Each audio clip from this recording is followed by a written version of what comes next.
para ser coerente, né, a lógica seria que um ateu e uma ateia se posicionassem contra o atual governo. Não porque ele tem uma religião, mas pelo que ele pensa sobre política e sobre sociedade a partir de um viés religioso, que é extremamente conservador.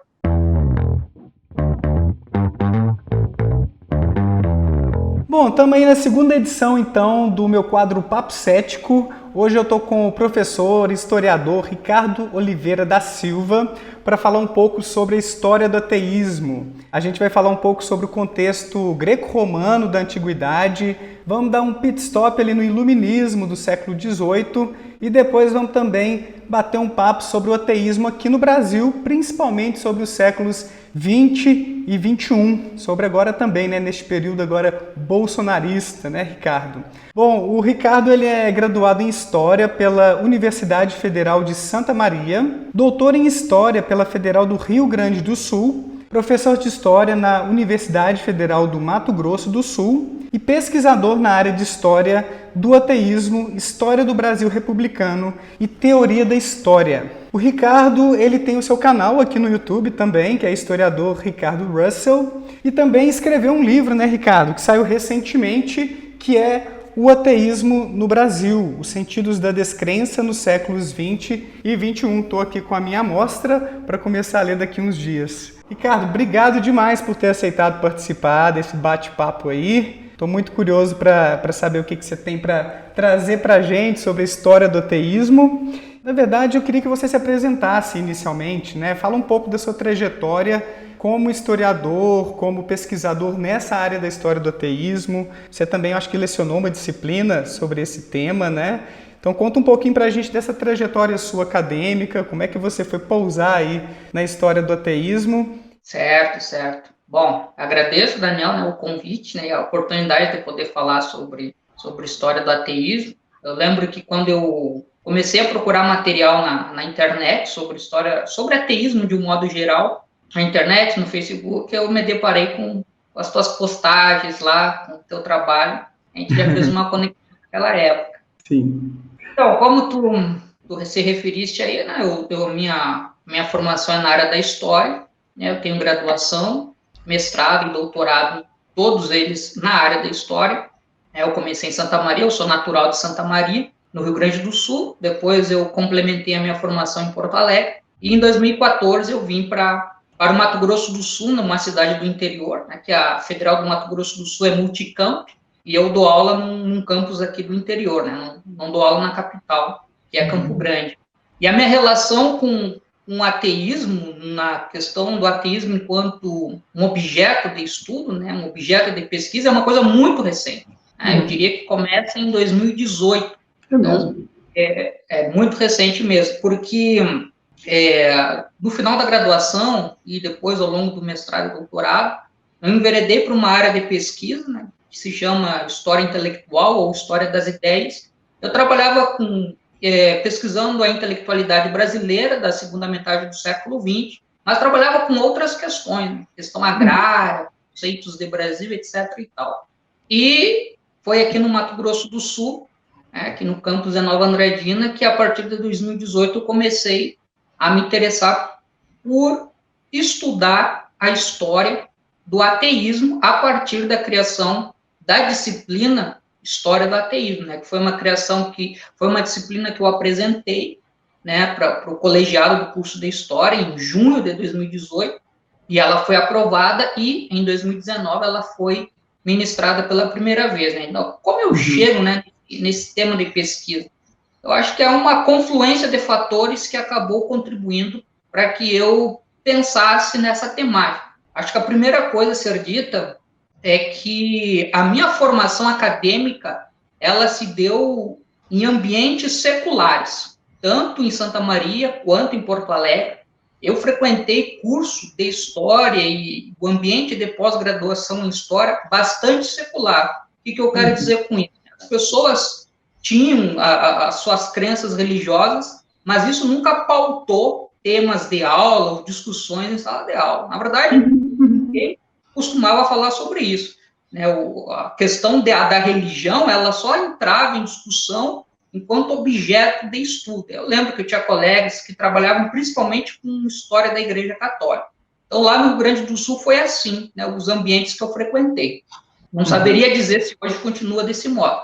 Mas, quando eu cheguei no Mato Grosso do Sul, no interior do Mato Grosso do Sul, eu me deparei com um cenário diferente, com um perfil de aluno diferente, onde há uma grande preponderância de alunos que vivenciam a religião de uma forma muito firme, muito determinada, e que essa visão religiosa que eles têm, né, em alguns casos mais extremos, e eu acabei convivendo com esses casos mais extremos, né, essa religiosidade ela entra em sala de aula e passa a querer pautar as discussões. Né? Então, assim, eu tive alunos, né, foram poucos casos, mas eu tive alunos que eles interpretavam os acontecimentos, os fatos históricos que estavam sendo estudados em sala de aula a partir de uma visão literal da Bíblia.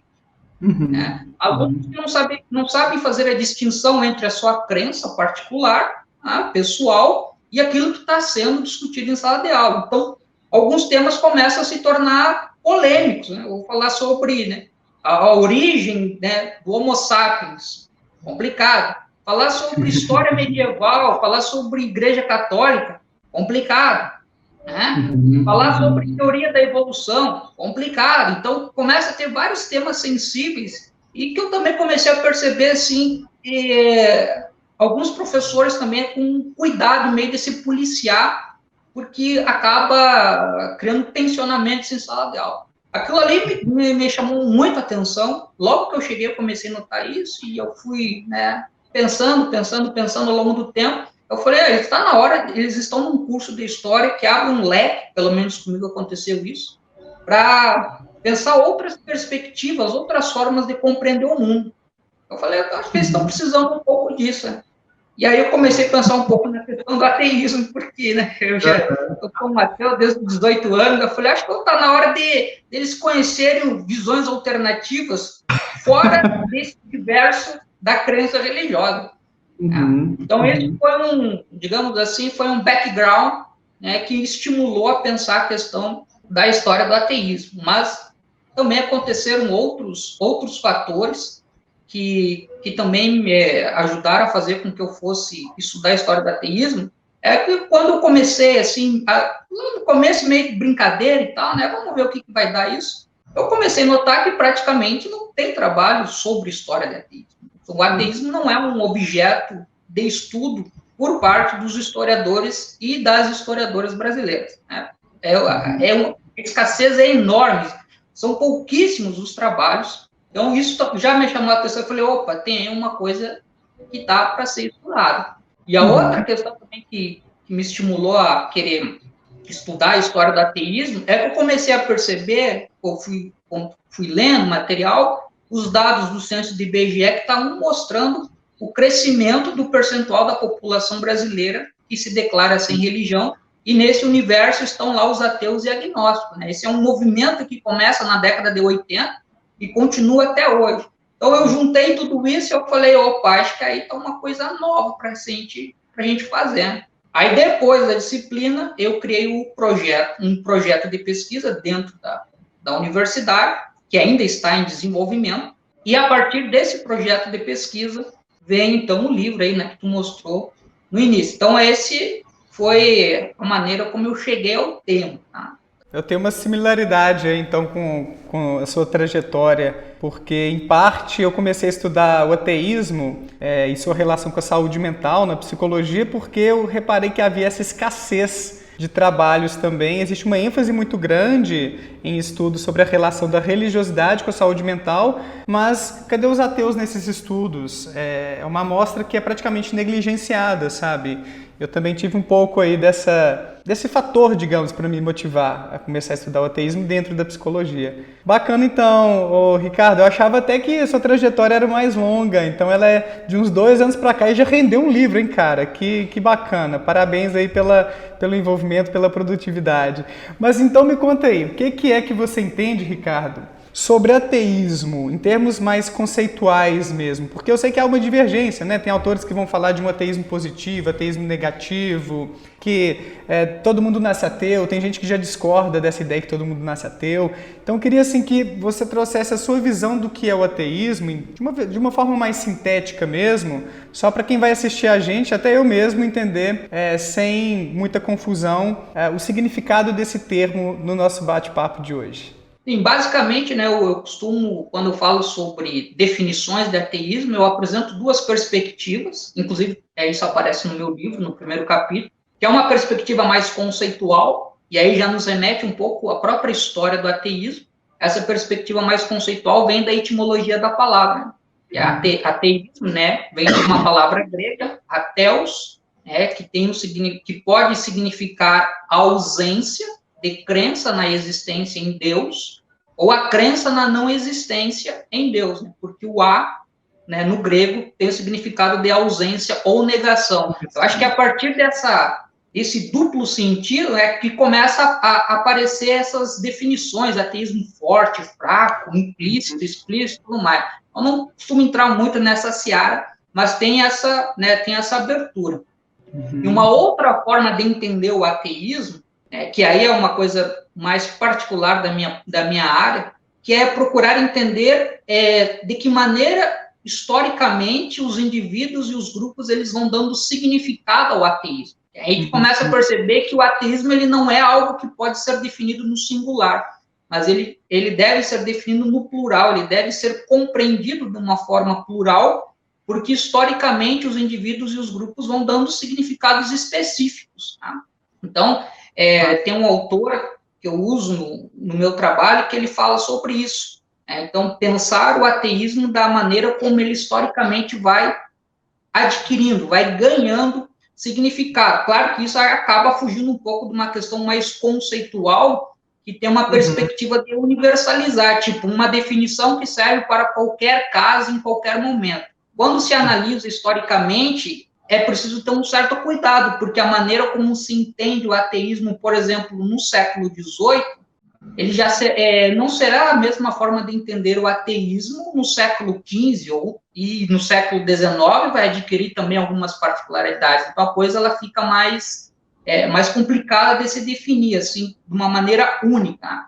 Então, nessa segunda perspectiva que, inclusive, eu procurei explorar o significado de ateísmo na história do Brasil, né? E depois a gente vai entrar um pouco nessa seara aí. E é interessante que esse comentário que você fez sobre a importância de se estudar os significados diferentes, múltiplos, que esse termo ateísmo vai adquirindo ao longo da história ou em diferentes contextos, porque até hoje em dia, saiu um estudo ano passado, um estudo da psicologia, que apenas mais ou menos 1/3 das pessoas que não acreditam em Deus ou que têm essa postura de negação da existência de Deus se declaram ateias. Então, olha a divergência até hoje em dia. Muitas pessoas que não acreditam em Deus e que não são agnósticas, porque eles tiveram esse cuidado no estudo de diferenciar os agnósticos, mais ou menos só 1/3 delas, eu posso estar assim, talvez preso ao dado do Brasil, porque foram 5 países envolvidos aí com estatísticas um pouquinho diferentes. Mas, enfim, não é a maioria das pessoas que não acreditam em Deus que se denominam ateias. Então, até hoje ainda existe é um termo polissêmico, ou pelo menos muita gente tem um pouco de preconceito ou não entende exatamente o significado, né? Talvez ainda mais quem nasceu num país aí tão religioso que talvez veja o ateísmo como uma coisa a ser evitada, uma coisa que não é muito boa, né? Enfim, não sei aí as interpretações possíveis disso, mas até hoje há divergências gritantes sobre esse significado aí, né, Ricardo? Mas assim, começa a falar um pouco pra gente então desse significado nesse contexto da antiguidade greco-romana, enfim, como é que começaram a falar sobre esse ateísmo, o que significava então esse ateísmo antigamente? Vamos começar por aí. Vamos começar por aí, na verdade já entra em conexão com a reflexão que tu acabou de fazer, entendeu? Porque os registros, ou pelo menos a bibliografia que eu li, todas elas vão no sentido de indicar que a palavra, né, o termo ateus, ele surge na Grécia Antiga, ele começa a ganhar força ali século V, né, que é considerada a época clássica, né, da divisão que se faz na história da Grécia Antiga, e o termo ele já surge como uma forma de identificar as pessoas que manifestam dúvidas em relação aos deuses, né? E não demora muito, isso se torna problemático. Aí vem uma outra questão, né? Porque na sociedade grega antiga, né, que é uma sociedade dividida em cidades-estados, né, cada cidade tem sua autonomia, mas tem uma questão muito importante nessas cidades-estados, e que depois também vai ter no Império Romano, que a religião é um elemento de legitimação da ordem social. Então, aquele que duvida dos deuses, ou seja, da sua existência, ou seja, de algum atributo relacionado aos deuses, ele não está apenas manifestando um posicionamento de dúvida em relação à crença religiosa. Ele está se apresentando no espaço público como um elemento potencialmente perigoso do ponto de vista político, né? Porque é um indivíduo que não vai ter um comprometimento com as instituições, não vai ter um comprometimento com o Estado, com a cidade, porque ele coloca em xeque um dos elementos mais poderosos de interpretação daquela sociedade, que é a ideia de que a religião é o elemento que dá sentido, tanto existencial quanto a própria organização da sociedade. Então, o ateu ele passa a ser um elemento politicamente perigoso e também, por meio da reflexão filosófica, o Platão ele foi um exemplo disso, começa a se atribuir outras características às pessoas que manifestam descrenças. E uma delas, uma das mais poderosas e das mais longevas, é a ideia da imoralidade, né? O ateu, ateia, é aquele que não tem moral, porque a moral é vista como algo que deriva diretamente, né, do universo religioso. E se ele coloca em questão o universo religioso, significa que ele não tem nenhum tipo de padrão moral. Então, além dele ser um perigo, politicamente falando, ele também é um perigo em relação à questão da moralidade. Um exemplo muito famoso daquele período, Sócrates, né? O filósofo Sócrates, ele foi condenado à morte, ele não era ateu, mas uma das acusações, né, que ele recebeu e que o ajudou a condenar foi a acusação de ateísmo, né? Ele foi acusado de ser ateu, porque ele colocava dúvidas em relação à maneira como os deuses eram entendidos. Então, de acordo com as autoridades públicas da Atenas, daquele momento, o Sócrates ele representava um perigo, politicamente falando, e também em relação da influência que ele exercia sobre a juventude. Então, ele estava disseminando, né, ideias muito perigosas, e ele tinha que ser eliminado, e ele é eliminado. Então, o ateísmo no mundo grego, e depois, ampliando a questão, o ateísmo no mundo greco-romano, né, pensando já no Império Romano, continua dentro dessa premissa. Há um entendimento de que ser ateu é negar a existência dos deuses, e ao negar a existência dos deuses, ser ateu significa representar uma ameaça política e uma ameaça moral. Então, essas duas coisas são muito fortes nesse momento. E assim, existiam, digamos, leis ou prescrições de como a gente deve agir e coisas do tipo bem sustentadas ou ancoradas nessa visão religiosa que era politeísta, pelo que eu me lembro, né, de quando eu li alguma coisa, porque eu não imaginava que essa sociedade ela era tão arraigada, sabe, por valores ou por crenças religiosas, a ponto de o ateísmo ser visto como essa ameaça, né, ao bem-estar público e tal. Então existia naquela época um comprometimento assim tão forte com o politeísmo, com essa visão de mundo recheada de deuses que estão se preocupando conosco, como que a gente age, se a gente faz oferendas ou não, enfim, era forte mesmo assim, então, Ricardo? Se nós pensarmos no contexto grego, né? As cidades-estados, cada cidade-estado tinha, digamos assim, o seu deus ou sua deusa protetora, né? Então, que dava um certo vínculo especial da cidade em relação a algum tipo de divindade, né? Dentro daquele universo politeísta. E isso acaba tendo implicações políticas, porque não se permite, né, pensar de uma forma diferente a questão da maneira como aquele deus ou aquela deusa está sendo concebido. Nós temos uma noção de que a sociedade politeísta ela acaba sendo mais tolerante, né, do que uma sociedade monoteísta do ponto de vista da crença religiosa. Realmente faz sentido pensar um pouco isso. Mas essa figura do que nega, bom, aí até a tolerância tem um certo limite. Aí já ultrapassa o limite. No Império Romano, isso é muito mais forte, né? Porque, pensando aqui a partir da construção do Império Romano, né, que é a fase final da história da Roma Antiga, a constituição do Império Romano, ela tem na religião um ponto muito importante. O imperador romano, ele era, além de uma figura política, uma liderança política, o imperador romano, ele era também uma liderança religiosa.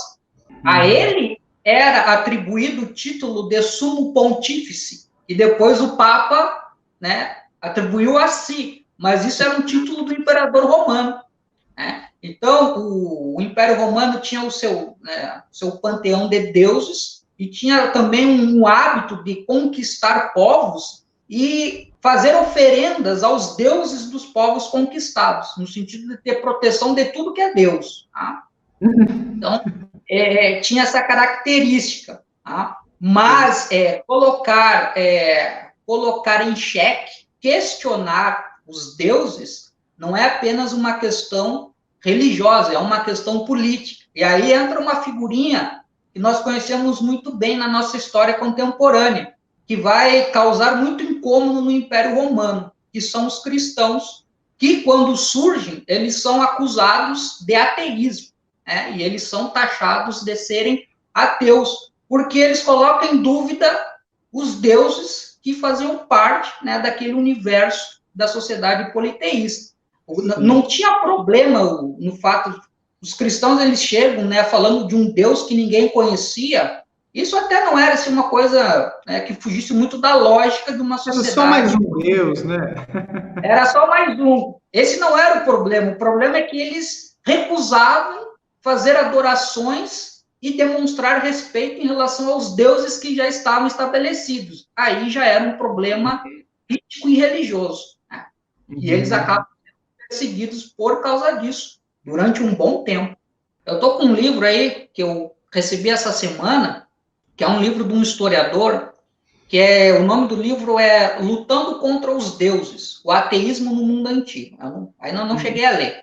Mas é interessante que na última parte do livro tem um capítulo cujo título é o seguinte: Cristãos, hereges e outros ateus. Ou seja, os cristãos estão incluídos dentro da denominação, dentro da identificação de ateus. Depois eu preciso ler com calma ali para ver de que maneira ele está apresentando isso. Mas faz sentido dentro daquele entendimento do que o ateísmo é a questão de negar, né? Sim, então, os cristãos eles estão negando, né? Mesmo que eles, na verdade, eles têm uma crença em uma certa divindade particular, mas, ao mesmo tempo, eles estão negando as outras. Tá? E aí, eles acabam sendo identificados como ateus, e que se torna bastante problemático. Algumas pessoas fazem essa comparação, às vezes usam até como um argumento, eu acho, em alguns debates com cristãos. Olha, você não acredita em Shiva, em Thor, em sei lá o quê, assim como eu não acredito no Deus cristão. A diferença nossa é só de um Deus, né? Você nega todos os outros, menos o Deus cristão. Então é como se houvesse uma proximidade muito grande entre o cristão ou a pessoa monoteísta e o ateu. Apesar de que faz uma diferença enorme você acreditar que o mundo é regido por uma divindade, foi criado por uma divindade que se interessa por nós, que se preocupa, que tem um plano do pós-vida para a gente ou para os seus seguidores, e você não acreditar em nada disso, né? A diferença é gritante, assim. Então eu nem curto tanto esse tipo de argumento. Mas eu quero te perguntar assim, essa visão sobre o ateísmo enquanto uma posição, uma atitude mais forte de negação, de falar, olha, não existe Deus nenhum, quando que isso aparece mais forte? Assim, a gente tem o iluminismo, que eu quero que você fale um pouquinho pra gente, para contextualizar, que eu acho que é um momento interessante sobre o fortalecimento dessa visão, mas antes disso, Ricardo, existiram, assim, alguns momentos em que alguns ateus assim, mais afirmativos apareceram, que negassem qualquer tipo de divindade, como que foi? Então, é mais complicado. No mundo greco-romano e no período medieval, e adentrando a Idade Moderna, é complicado encontrar pessoas que vão procurar apresentar o ateísmo de uma forma afirmativa. Então, como eu falei, tem essa questão, né, desse entendimento de negação, tem um outro elemento também que deve ser incluído aqui na nossa conversa. Dentro desse contexto, pegando desde o período greco-romano e depois já adentrando na era cristã, as pessoas elas não se auto-identificam como ateias. Ateísmo é um termo de acusação, entendeu? Enquanto um termo de acusação traz consequências. A pessoa pode sofrer discriminações de várias ordens, né? Desde questão familiar, relações sociais, ela pode ser presa, ela pode ser morta, né? Como vai acontecer em muitos casos ao longo da história, sem nós realmente podermos afirmar categoricamente que a pessoa que está sendo condenada, ela realmente era ateia, né? É meio difícil saber isso. Então, nós temos uma característica, até o século XVIII, uma característica dentro da sociedade ocidental, pegando o contexto grego como ponto inicial, que é a não auto-identificação. Os ateus, eles não se dizem ateus. Então, fica difícil apresentar o ateísmo de uma forma positiva. No século XVIII que nós vamos ter um momento de virada, onde, pela primeira vez, vão começar a surgir pessoas, principalmente aqui naquele período mais pensadores, intelectuais, que vão se apresentar no espaço público, né, por meio de obras e de reflexões, e vão dizer, eu sou ateu, e o ateu é algo positivo. Então, é uma coisa inédita, né, na história do Ocidente. Começa a ganhar força a partir dali. Antes disso, é bastante complicado encontrar pessoas que façam esse tipo de afirmação, ou que procuram, digamos assim, desenvolver algum tipo de reflexão, traduzido alguma obra, onde vão defender explicitamente isso. Sabemos que também tem muita coisa de épocas passadas que se perderam, né, do mundo greco-romano.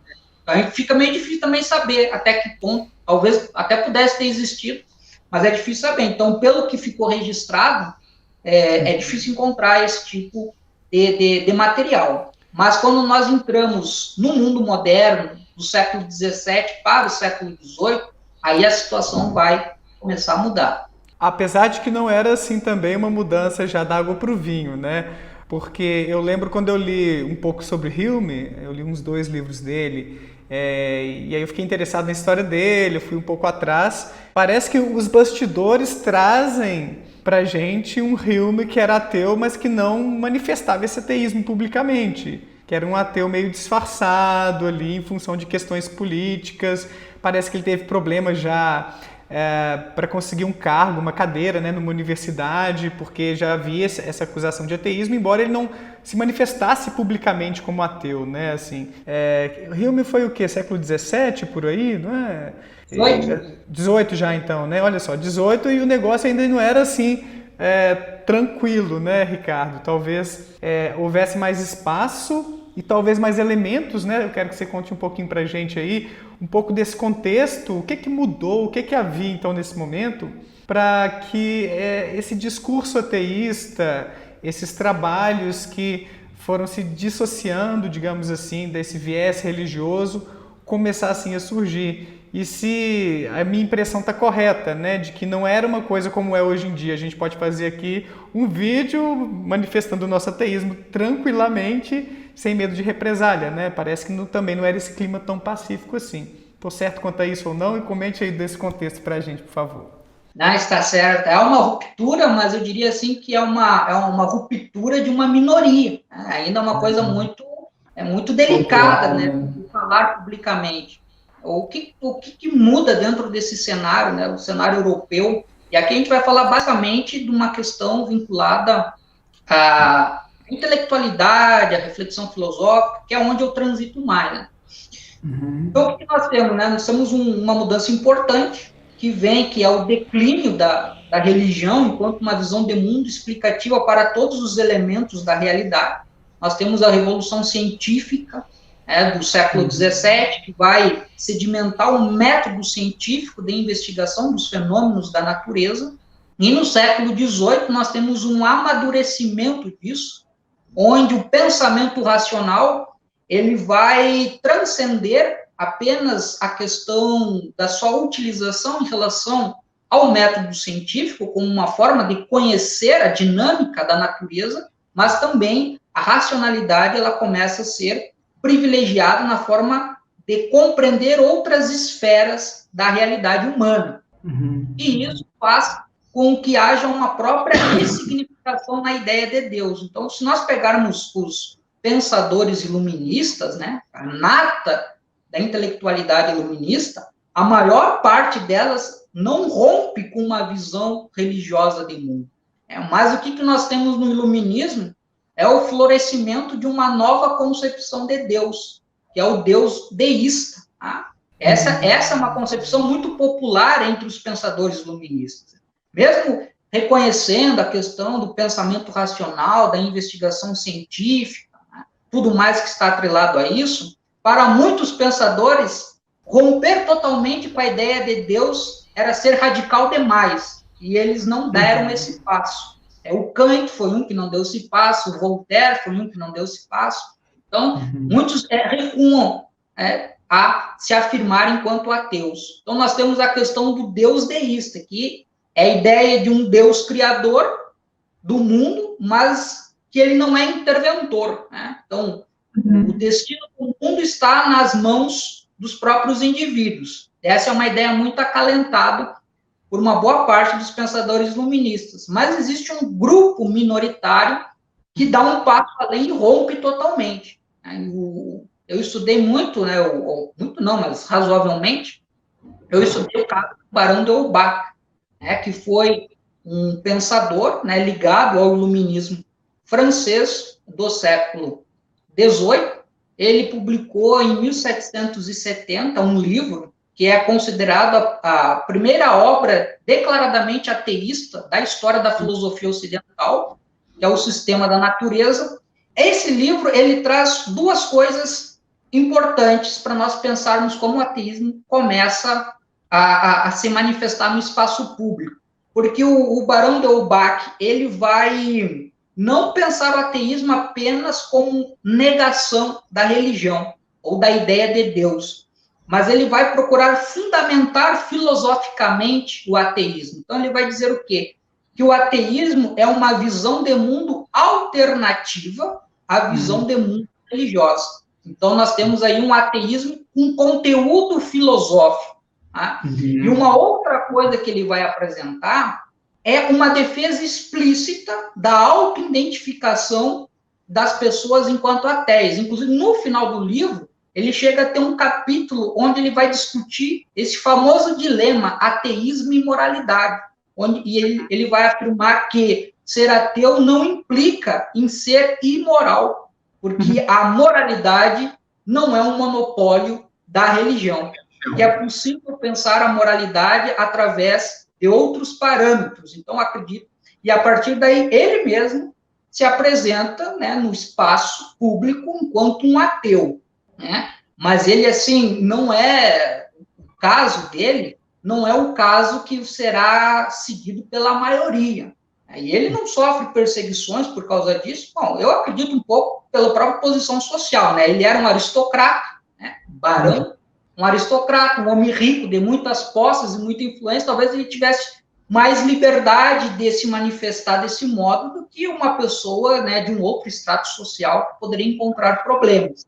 Né? Mas aqui nós temos, na figura do Barão de Holbach, essa é uma figura exemplar no sentido de nós pensarmos como o ateísmo ele passa a ser compreendido a partir do século XVIII, e isso adentra o século XIX e vem até os dias de hoje, né? Que é o pensar o ateísmo não apenas como negação, não que isso ainda não esteja presente, né? A gente vê muito isso nos debates, mas também pensar o ateísmo como uma visão de mundo alternativo, uma forma diferente de compreender o mundo e a própria existência humana, que não se dá sob bases religiosas. Acho que esse é o grande diferencial. Alguns autores preferem usar o termo secularismo, às vezes, para falar dessa visão de mundo ou de um estilo de vida que é totalmente, ou que acontece de forma totalmente desassociada da religião, tanto em termos práticos como também em termos teóricos. Você acha que aí é uma diferença só mesmo de nomenclatura, ou você vê alguma diferença significativa no uso desses termos aí no dia a dia, de alguns autores falarem de secularismo e outros de ateísmo? Você vê como sinônimos, desculpa. Na verdade tem algumas diferenças, por exemplo, ateísmo, secularismo e laicidade. Tá? Laicidade. Que também a gente poderia colocar aqui no bate-papo, é que eu penso, na verdade, o secularismo muito mais como a possibilidade de compreensão, né, de diversos âmbitos da realidade humana, né, ou fenômenos da natureza, que não se dá sob índole religiosa. Mas não significa que a pessoa não possa ter uma crença religiosa. Né? Então, por isso que eu falei lá no início, a minha formação acadêmica se deu num espaço secular, porque os meus professores, a maior parte deles, eu conheci pouquíssimos professores que se declaravam ateus. Tá? Acho que eu conheci uns 2 só durante a graduação que afirmavam isso. E assim, afirmava apenas em conversas reservadas quando eram indagados. Não era uma coisa que eles ficassem expondo. Então, eu vivi dentro de um ambiente que a maior parte das pessoas, sei lá, 80%, tinha crenças religiosas, mas quando nós estávamos estudando história, a crença religiosa não entrava como um elemento de interpretar. As pessoas entendiam, a religião é uma coisa, e a história, né, enquanto um conhecimento científico, é uma outra coisa, né? São formas diferentes. Então, o secularismo é muito isso. Mas a pessoa ela pode continuar tendo uma crença, né? Acreditar em um Deus, enfim. Já a laicidade é mais uma questão política, né? Pensar um Estado que não tem uma religião oficial, que não discrimine ninguém por ter determinada crença religiosa ou por não ter nenhuma crença religiosa, que aí entraríamos nós, no caso aqui, ateus e agnósticos, e o ateísmo, ele não tem essa crença enquanto visão de mundo da pessoa. Né? Então, eu penso mais ou menos essas diferenças entre secularismo, laicidade e ateísmo. Tá? Mas um ateu, por exemplo, pode até mesmo estudar a religião como um objeto de pesquisa, e vai manter separadas as esferas. Tá? Nada impede de que isso ocorra. Bacana, gostei dessa diferenciação. Uma coisa que eu queria te perguntar também, Ricardo, quando você fala do iluminismo, eu me lembrei do Daniel Dennett, no livro dele, Quebrando o Encanto, me lembrei, que ele vai explicar a religião como um fenômeno natural, e ele faz menção aos iluministas e tal, e traz assim uma ideia de que muitos deles acreditavam que em breve a religião ia ruir, não ia se sustentar por tanto tempo enquanto uma instituição forte que propaga uma visão de mundo sobrenaturalista, que controla tanto a vida das pessoas. E até hoje a gente está esperando essa religião se desmoronar enquanto instituição, né? Uma coisa que não se sustenta mais, que a racionalidade tomaria conta da população, e esse negócio não aconteceu, né? A gente já está entrando aí, séculos depois disso. Você acha que nesse meio do caminho aí algumas coisas atrapalhavam esse ideal iluminista? Ou o que se deu historicamente de lá para cá que essa expectativa aí não se concretizou? Ela realmente ainda não se concretizou. Se nós estávamos falando ali do Barão de Holbach, quando ele publicou o livro dele, em 1770, ou seja, há 250 anos atrás. Então, nós temos esse período aí de 2 séculos e meio, onde essa ideia, essa crença de que a religião seria brevemente suplantada, extinta. Ela é uma crença que surge dentro do iluminismo, né, por parte de alguns pensadores, e ela se torna muito... não de todos, alguns, aí eu diria até uma minoria, e talvez o que fosse mais forte é a ideia da religião como um elemento explicativo da realidade. Eu acho que isso já era uma coisa mais compartilhada por um conjunto mais amplo, porque eles acreditavam que a religião seria deixada de lado como elemento de explicação. Mas a crença em Deus, ela se demonstrou uma coisa meio mais resistente. E ao longo do século XIX, século XX, nós tivemos momentos na história onde há uma luta muito intensa e aguerrida na tentativa de extirpar a religião da sociedade. Na verdade, começa com a Revolução Francesa, o Minoir, que é talvez o autor mais conhecido aqui no cenário brasileiro em relação à história do ateísmo. Ele fala, uma das consequências da Revolução Francesa foi a explosão de um processo de descristianização da população que vem a partir dos setores que estão na base da pirâmide social. Que ele fala assim, os camponeses, de repente, eles pegam em armas e se rebelam contra a igreja, se rebelam contra as crenças, que ele coloca até indagação, mas será que essa camada da população já não tinha isso antes da Revolução? Enfim, tá? Há essa tentativa. Depois, no século XIX, nós temos o desenvolvimento de novas teorias científicas que também vão propor a possibilidade da superação da religião. No século XX, nós temos talvez uma das experiências mais famosas, que é a experiência soviética, que ela também tentou colocar em prática um processo de extinção da religião. Nenhuma delas conseguiu lograr êxito. Tá? Aí, a grande pergunta que nós colocamos mas a religião, ela será em algum momento extinta ou vai se tornar algo minoritário?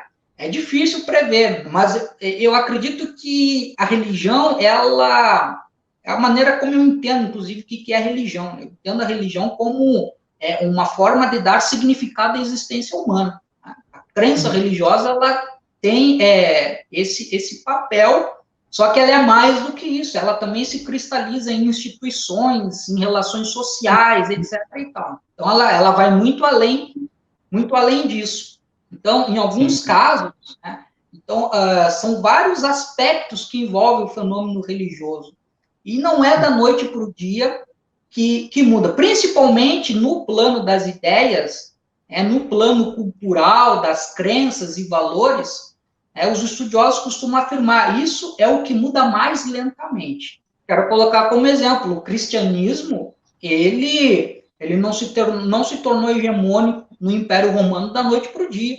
E quando o Império Romano ruiu, o cristianismo ainda foram séculos e séculos de processo de evangelização até a religião cristã se tornar hegemônica na Europa. É um processo que se dá lá no final do século X, século XI, que nós podemos começar a falar em uma sociedade europeia predominantemente cristã. E mesmo assim, cultos pagãos ainda persistem dentro daquela sociedade. As famosas heresias que eram perseguidas pelas autoridades públicas e religiosas, os hereges são aqueles que manifestam interpretações diferentes ou são aqueles que não têm a crença cristã. Então, é um processo que muda muito lentamente. Né?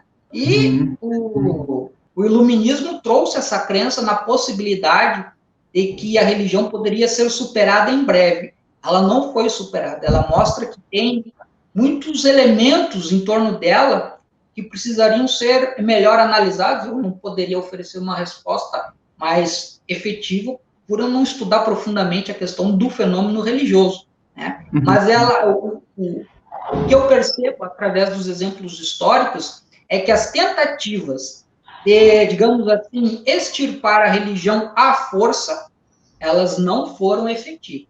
Elas até têm algum resultado, mas ela não é efetiva a longo prazo.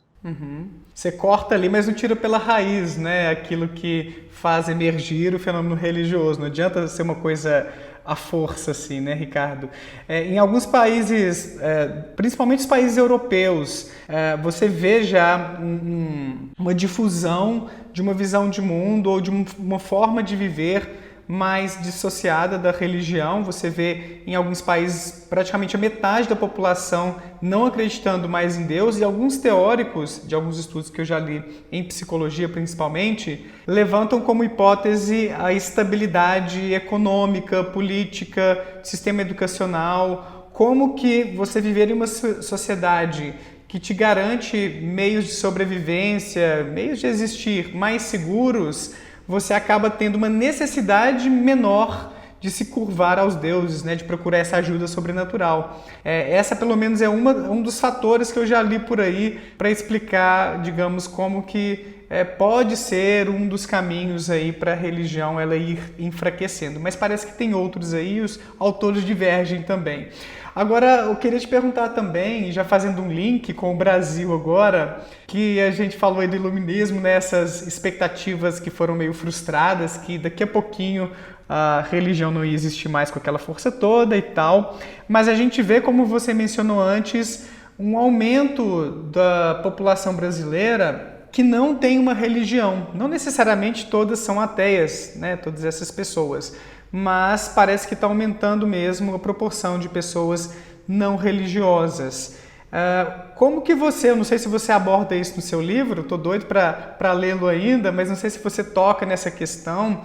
Como que você enxerga esse fenômeno? Desde 1970 e tantos, ou 1980, para cá, esse aumento da população não religiosa sinaliza alguma coisa para a gente sobre o ateísmo, ou não é tanto por aí? Enfim, qual que é a sua análise sobre isso aí?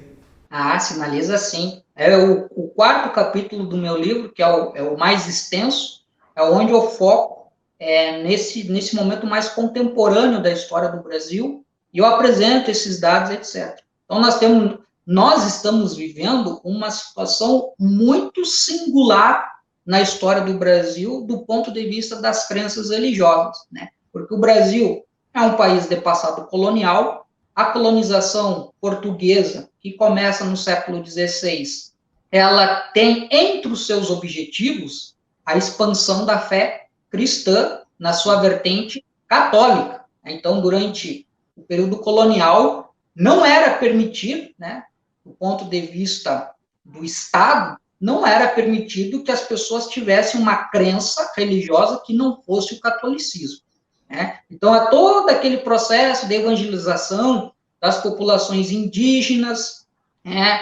As populações que vêm do continente africano passam também por uma evangelização mais, uma coisa mais formal, né? E não é permitido, por exemplo, populações europeias que têm uma crença diferente do catolicismo, né? No século XVI e no século XVII, aconteceram duas tentativas de colonização protestante no Brasil, uma no Rio de Janeiro e a outra no norte do Brasil, e as duas fracassaram, e elas foram expulsas pelos portugueses, então não era permitido. No século XIX, nós temos, então, a independência do Brasil e a construção de um Estado independente que, na sua Constituição, estabelece que o Brasil é um país que tem uma religião oficial, que é o catolicismo, né? As outras religiões é permitido o culto privado, mas não o culto público. Tá? Então, nós tínhamos... Isso vai até o final do Império. Em 1872, foi feito o primeiro recenseamento da população brasileira, que, no quesito religioso, dividia a população entre católicos e acatólicos. Dentro da ideia de recenseamento, não existia a possibilidade de que uma pessoa pudesse ter uma crença religiosa que não fosse católica. Era visto como uma certa aberração, né? Então, a população se dividia assim, bateu quase 100% da população brasileira dentro daquele recenseamento, se dizendo cristão católico. Então, a coisa era fortíssima. Tá? E os casos de indivíduos que não tinham crenças religiosas são raríssimos. Né? Eu tenho muita dificuldade em encontrar material sobre isso. É uma coisa que eu ainda futuramente espero poder pesquisar mais a fundo, esse período mais remoto da história do Brasil. E quando aparece um caso, é uma coisa assim muito surreal, né?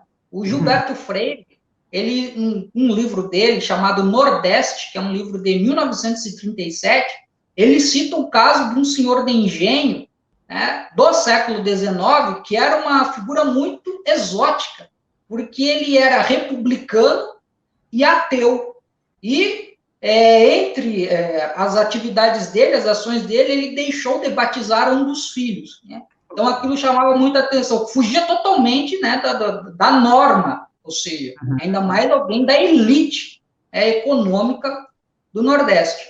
Então, com a República, no final do século XIX, nós vamos ter a implantação de um Estado laico no Brasil. Então, pela primeira vez, né, o Brasil deixa de ter uma religião oficial, mas, do ponto de vista da sociedade, a sociedade brasileira continua sendo majoritariamente cristã católica, e esse é um fenômeno que atravessa toda a primeira metade do século XX e vem até a década de 70. É a partir da década de 80 que as coisas começam a mudar, e é por isso que eu falo que nós vivemos um momento singular, porque a partir da década de 80, o censo ele começa a registrar 3 fenômenos importantes, que é declínio da população que se declara católica, aumento da população que se declara evangélica e aumento da população que se declara sem religião. E hoje, né, as projeções, elas dão aí que em breve, né, talvez em torno de 10, 15 anos, o Brasil já não será um país com população hegemonicamente católica, ou seja, acima de 50%. Dando quase 4 séculos onde isso ocorria, é uma mudança que merece toda uma atenção. Por que isso está acontecendo? E aí vai entrar a questão do ateísmo. Né? Por que está havendo essa mudança no perfil religioso da sociedade brasileira? Eu li algumas coisas, nada muito aprofundado, mas alguns dados chamam a atenção. Por exemplo, uma coisa bem curiosa que eu reparei logo que eu comecei a ler essa literatura. A mudança no perfil religioso da sociedade brasileira, ela começa a ocorrer quando a população deixa de ser predominantemente rural e se torna predominantemente urbano, que esse é um processo que ocorre na virada da década de 70 para a virada da década de 80. O Brasil foi, historicamente, uma sociedade agrária. A maior parte da população vivia na área rural. A cidade é um apêndice, né? Não é o centro principal. E no final do século XX, nós temos essa mudança. A maior parte da população passa a viver em centros urbanos, a vida ela se torna mais individualizada, né? As pessoas elas passam a ter que procurar elas mesmas referências, em vários sentidos, econômico, social, e aí na questão religiosa, e nós também vamos tendo um maior crescimento dessa noção de que a religião é uma escolha individual. Eu posso ser da religião que eu quiser. Não é mais uma espécie de um status social, ou eu diria, né, de uma identidade, porque ser católico fazia parte da identidade brasileira. Até décadas atrás, não se imaginava ser brasileiro e não ser católico. Né? Isso aí fugia da regra. E hoje nós verificamos isso num processo muito acelerado. É o que dá. É o que mostra os dados do IBGE, que é um processo muito acelerado, né, de declínio da população católica e de aumento da população evangélica. Aí merece um estudo, né, o porquê das religiões de denominação evangélica elas estarem crescendo tantas, né, tanto assim. E também há um aumento, né, no número de pessoas que se identificam como sem religião. Aí os estudos que eu li sempre falam assim, cuidado que sem religião não é ateu, né? Sem religião é muito mais sem pertencimento institucional a uma religião. Então, a pessoa acredita em Deus, enfim, ou uma força superior, geralmente fala muito, né? Eu acredito em uma força superior. mas ela não frequenta nada, ela não vai em igreja, não vai nada, é uma coisa particular dela, então ela diz, eu não tenho religião, eu sou sem religião. E vem também crescendo no censo de 2010, que foi o último realizado, foi pela primeira vez se dividiu essa categoria sem religião, mostrando ali o número de ateus e agnósticos. E o número de ateus deu pouco mais de 600 mil pessoas que se declararam ateias. E nos leva a uma outra questão da reflexão que tu fez anteriormente, das pessoas que não têm crença religiosa, mas que não se afirmam ou não se identificam enquanto ateias. Também acontece no Brasil. A minha hipótese é que há uma relação com toda essa herança pejorativa em torno do significado de ateísmo. Que ainda persiste nos dias de hoje, apesar de toda a força, né, que eu vejo muitos ateus militando, né, procurando combater isso, mas ainda é muito forte o preconceito em torno da pessoa que não tem crença religiosa. Então, muitas vezes, essa pessoa, ela não vai dizer que ela é ateia. Ela pode fugir para ou não tem religião, ou dizer que tem religião apenas para evitar constrangimentos. A partir do momento que eu comecei a trabalhar com a história do ateísmo, comecei a divulgar na internet, eu já fui procurado por diversas pessoas que falaram privadamente que são ateias, mas que não podem assumir publicamente. Acontece comigo também. Muitas pessoas já me falaram isso. Por isso que eu digo que aquele censo de 2010, aquelas 600 mil pessoas que afirmaram que são ateias, são aquelas que conseguem dizer publicamente que são ateias. Mas é possível que exista aí um outro grupo que também mas que não consegue, por diversas razões, ela não consegue assumir publicamente isso. Né?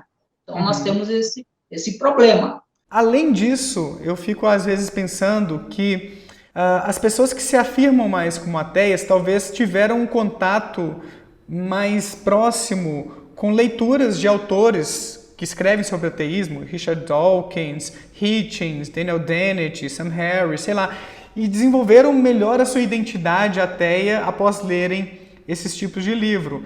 Hoje mesmo teve um cara me falando, Daniel, eu nasci numa família evangélica, meus pais são muito evangélicos, estou lendo um livro do Dawkins e estou me identificando com o ateísmo. Então, assim, isso meio que é uma evidência anedótica, obviamente, né?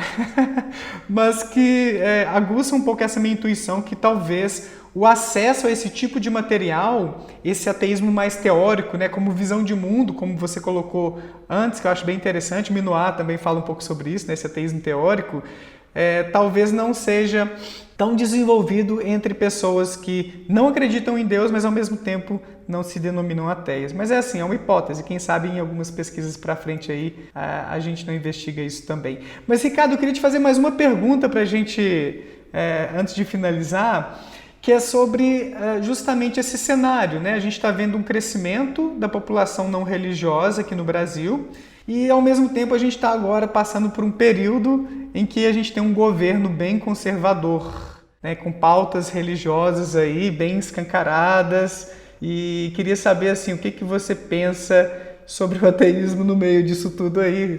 Se você está pessimista, se você está numa boa, isso não vai interferir em nada. O que você pensa sobre isso? Na verdade, eu tenho muitos receios com o atual cenário, mas assim, estudando a história do Brasil, eu acabei conhecendo que esse não é um fenômeno inédito na história do Brasil. O Brasil é uma sociedade que ela tem muita resistência a mudanças, tá? Isso se verifica em diversos momentos quando se tenta fazer mudanças ou algum tipo de mudança, por mínima que seja, vem uma forte resistência em relação a isso. E hoje nós passamos por esse mesmo processo, claro, com as suas particularidades. Então, o que nós temos? Nós temos no cenário atual, né? Nós temos um governo que ele ascendeu tendo como né, dos seus principais elementos de apoio, eu vou denominar como o setor conservador do meio evangélico. Também não quero generalizar e dizer que todo evangélico é conservador, né? Isso aí seria errado. Mas aquele grupo conservador, que é um grupo bem expressivo, ele está dando sustentação ao atual governo, e o atual governo também está, digamos assim, em acordo com muitas das pautas, né? Então, o atual presidente, antes de ser presidente, ele já deu diversas manifestações falando sobre a questão da religião. Ele teve um vídeo dele, acho que ainda está no YouTube, que ele falou que não existia Estado laico no Brasil, que o Estado é cristão, porque a maior parte da população é cristã, tem ministros, né, com forte teor religioso, e o problema não é ter uma crença religiosa, é que essa crença religiosa, ela interfere, né, na questão do trabalho que eles têm que exercer. O atual ministro da Educação, por exemplo, a famosíssima ministra Damares, é outra, né, que tem aquela visão religiosa. E como é que ficam os ateus no meio disso? Né? Eu vivo acompanhando as discussões que ocorrem na internet, e tem um setor, né, tem um grupo, né, de ateus que mostra um posicionamento muito crítico em relação ao atual governo, e que bate muito na tecla de que o Estado laico corre perigo, né, o andamento do atual governo e das atuais políticas implementadas por ele, ou que ele deseja implementar, e que isso representa um risco, a questão do ateísmo e a própria questão do indivíduo, né, que se declara ateu e ateia. Então, é muito perigoso, mas, ao mesmo tempo, nós temos um outro grupo que tem um pensamento diferente. No ano passado, foi em setembro de 2019, saiu uma pesquisa, acho que foi pela Folha de São Paulo, então, recentemente eu estava vendo novamente isso, onde nessa pesquisa dizia o seguinte, que entre os ateus, o atual governo tinha reprovação de 74%. Ou seja, 74% dos ateus reprovavam o atual governo. Então, sobra aí, né, mais de 20% que aprovam. Mas, quando eu vou para as redes sociais, parece que esse grupo que apoia, ele é mais expressivo. Ou, pelo menos, é um grupo que está lá atuando bastante. Então, nós temos uma característica muito curiosa, que digamos assim, para ser coerente, a lógica seria que um ateu e uma ateia se posicionassem contra o atual governo. Não porque ele tem uma religião, mas pelo que ele pensa sobre política e sobre sociedade a partir de um viés religioso, que é extremamente conservador. Mas nós temos também, entre ateus e ateias, um grupo, e isso merece um estudo, inclusive, que apoiam. Então, volta e meia dá aqueles debates acalorados e em grupos e tal. Eu ainda tenho desejo, né, talvez futuramente, eu gostaria de fazer uma pesquisa sobre esse público, né, de ateus que apoiam o governo. Eu já encontrei, por exemplo, numa rede social, né, num grupo lá sobre ateísmo, quando colocaram isso em discussão, teve um que respondeu o seguinte, que ele era ateu, mas que para ele o ateísmo significa apenas não acreditar em Deus. Então, as outras questões são indiferentes. Ou o outro falou assim, que eu até entendo e não gosto, né, desse apoio evangélico, mas isso é secundário porque o governo tem outras pautas que eu concordo. Então, me parece que é apenas uma hipótese, tá? Que é um grupo de ateus que tem uma visão muito restritiva sobre o que é ser ateu e sobre o que é o ateísmo, né? E eles não veem incoerência em articular, né, uma posição ateísta com um governo que traz pautas religiosas conservadoras muito explícitas, e entre essas pautas, inclusive, está a própria questão da laicidade do Estado, que eu vejo como um perigo, a manutenção da laicidade do Estado eu vejo como um perigo, né? E que nós devemos ficar muito atentos. Então, o cenário atual é um cenário de preocupação com o nosso futuro, né? Nosso futuro enquanto sociedade, da maneira como nós pensamos uma sociedade, se nós pensamos uma sociedade mais igualitária, com menos discriminação, menos preconceito, é um cenário de preocupação em relação a isso, e também há um cenário de preocupação em relação ao ateísmo de modo particular. Quem sabe até um estudo de psicologia, então, né, Ricardo? Para poder entender esses ateus que tentam convergir ou equilibrar esses aspectos aí de serem pró-Bolsonaro, ao mesmo tempo que tem essa visão ateísta de mundo, né? Quem sabe a gente descobre aí como é que eles conciliam isso. Bom, Ricardo, valeu demais pela participação, gostei muito do nosso bate-papo e queria que você sugerisse aí para o pessoal que quer se aprofundar um pouco mais nesses assuntos que a gente tocou aqui, sobre história do ateísmo principalmente, algum livro, algum documentário, algum material assim que eles possam acessar para aprender um pouco mais sobre esses temas aí que a gente conversou. Certo. Bom, em relação a vídeos, documentários, tem uma série, pelo menos até um tempo atrás, estava disponível no YouTube, que é a História da Descrença, que é feita pela BBC, de Londres.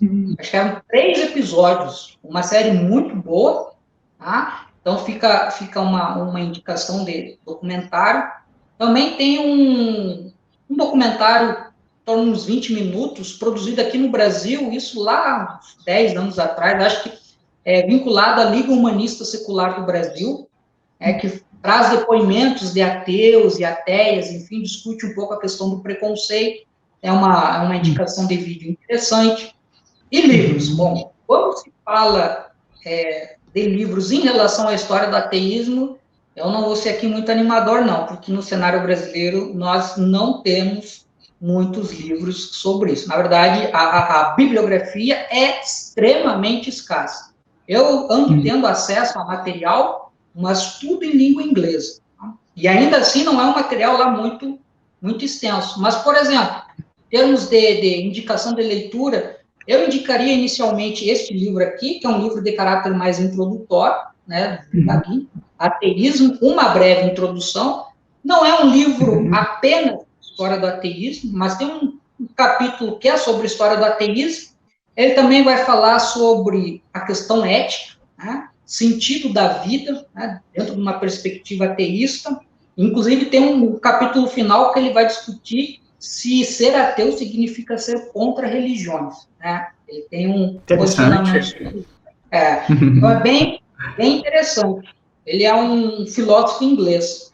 Esse aqui é a leitura quase que obrigatória, né, para quem quiser saber sobre a história do ateísmo. É o livro do Minoir, ele é um historiador francês.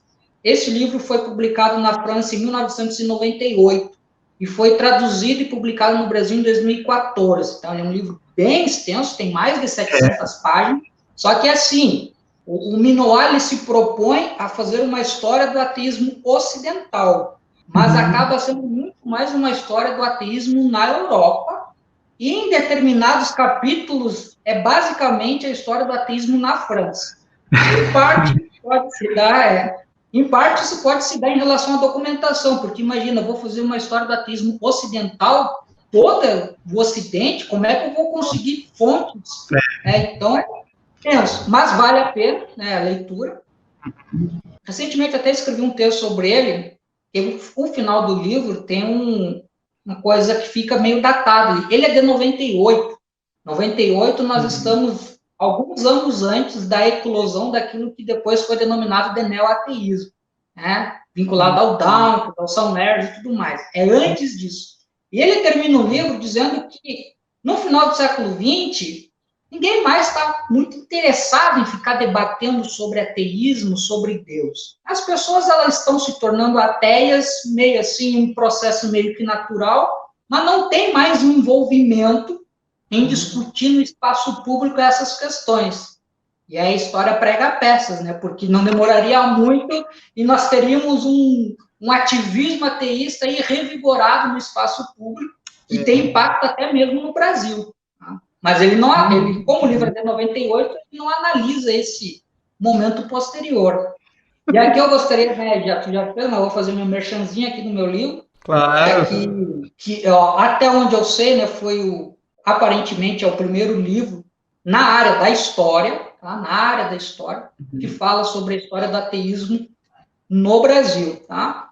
É dividido em 4 capítulos. Eu falo sobre a questão do anarquismo no início do século XX, falo sobre a questão do comunismo no Brasil, e a maior parte, né, o capítulo maior e mais rico em fontes, que eu diria, é o último, que é o capítulo sobre o ateísmo contemporâneo. Né? Nós temos um fenômeno muito peculiar da nossa época, que é um florescimento de um ativismo ateísta que não acontece em épocas passadas na história do Brasil. É um fenômeno muito novo, e, de certo modo, nós, você, eu, enfim, todo o pessoal está fazendo parte desse movimento, cada um à sua maneira.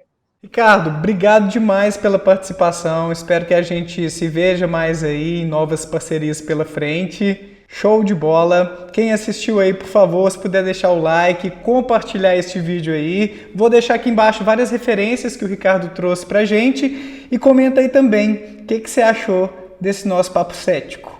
Valeu, até a próxima então. Um abraço, tchau, tchau.